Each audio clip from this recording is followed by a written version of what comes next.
BJP भी जब चली अच्छे दिन लेकर के और गुजरात मॉडल लेकर के, यद्यप छोटी छोटी पार्टियां जो एक एक दो दो सीट वाली पार्टियां थी उससे जुड़ी, लेकिन कोई अखिलेश यादव टाइप के और बड़े बड़े लोग उससे नहीं जुड़े। अगर जुड़े तो वहां जुड़े जहां पर बीजेपी थी नहीं, या बाद में जुड़े। अभी भी ये जो ये राहुल गांधी निकले हैं, ये एक व्यापक असर लेके निकले हैं, और उनकी प्रेस कॉन्फ्रेंसेस, उनकी भीड़ ये बता रही है कि वो अब निकल पड़े हैं, वो रुकने वाले नहीं है। दिल्ली में उनकी प्रेस कॉन्फ्रेंस थी, उन्होंने बहुत अच्छी बातें कही। यद्यप अखिलेश यादव ने तब तक उनको नकार दिया था और ये कहा था कि भारतीय जनता पार्टी और कांग्रेस को एक मानते हैं। ये अखिलेश यादव की बहुत बड़ी रणनीतिक भूल है। ये डायलॉग हम लोग बोलते थे जब मैं राजनीति में था, हम लोग तब बोलते थे जब हम लोग कांग्रेस को भी बड़ा दुश्मन मानते थे। ये पुराने जमाने की बात है। लेकिन अब जब सारी लड़ाइयां लड़ने के बावजूद भी हम बीजेपी के सामने खड़े नहीं हो पा रहा कोई आदमी, और बीजेपी लगातार जीत रही है, मजबूत होती चली जा रही है, और अलग अलग प्रदेशों में लोग हैं नहीं, तो ये कहना कि कांग्रेस और भाजपा दोनों एक हैं, ये बहुत बड़ी सैद्धांतिक, वैचारिक और रणनीतिक भूल है। ये अखिलेश यादव को ये बयान नहीं देना चाहिए था। मैं उनका सलाहकार होता तो उनको ये बयान मैं नहीं देने देता।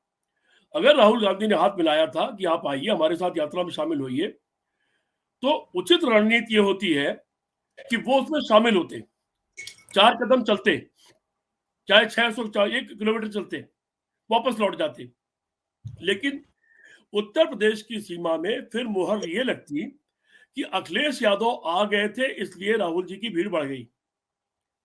अखिलेश ने अपना ये मौका गंवा दिया। अखिलेश यादव अगर उनके साथ जुड़ते अभी लोनी बॉर्डर पर, तो कोई नहीं कहता कि यूपी में कांग्रेस पार्टी थी। लेकिन अगर वो जुड़ भी जाते और अगर चुनाव में उनका गठबंधन ना होता, सीटों पर कोई सहमति ना करते, मतलब छोड़ना और सीटों को लेना, तो फायदा क्या था जुड़ने का? मैं बता रहा हूँ, गठबंधन तो बात की बात है। गठबंधन एक चीज है और मैसेज देना एक चीज है। तुरंत अखिलेश यादव विनर हो जाते। अगर वो राहुल के साथ लोनी बॉर्डर से चल रहे होते तो सीधे सीधे उनकी पार्टी के लोग ये पेस्ट करते कि चूंकि अखिलेश जी आ गए इसलिए भीड़ आ गई। जैसे अजीत सिंह के लड़का जो जयंत है, उसने समझदारी का काम किया। उसने जब देखा कि मेरा अपना लैंड है जहां वो आ रहे हैं बागपत इलाके में, उसने तुरंत ऐलान कर दिया कि लोक दल के लोग राहुल गांधी का स्वागत करेंगे। और मैंने सुना है कि शायद हम लोग अपना कार्यकर्ता रहे हैं मदन भैया, उन्होंने स्वागत भी किया। तो उन्होंने ठीक किया कि मेरे इलाके में आ रहे हैं। अगर अजीत सिंह के गढ़ में जाकर के और राहुल गांधी 1 लाख की सभा को संबोधित करें और वहां अजीत सिंह का ये लड़का ना हो, जयंत ना हो, तो इसका मतलब आप बेकार हो गए।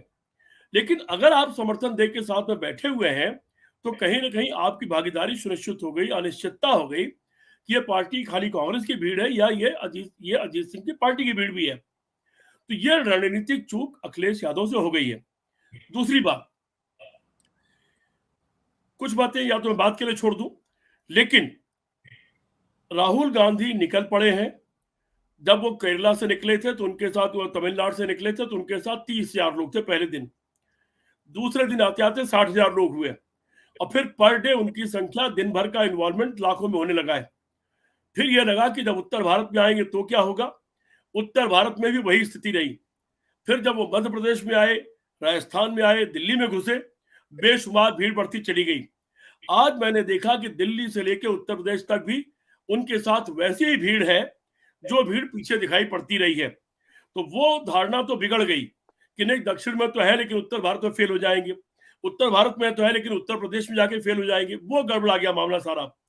तो वो तो अब निकल चुके हैं। और ये मूर्ति पूजक देश है, भारत मूर्ति पूजक देश है, यहाँ मूर्तियां पूजी जाती हैं। राहुल नाम की मूर्ति एक खड़ी हो गई है जो लोगों की राजनीति से बहुत ऊपर है, और वो सुपर बैंक बन के वो आदमी खड़ा हुआ है। आप हमसे जुड़े रहने के लिए सब्सक्राइब करें YouTube पर, फॉलो करें Twitter पर और लाइक करें Facebook पर।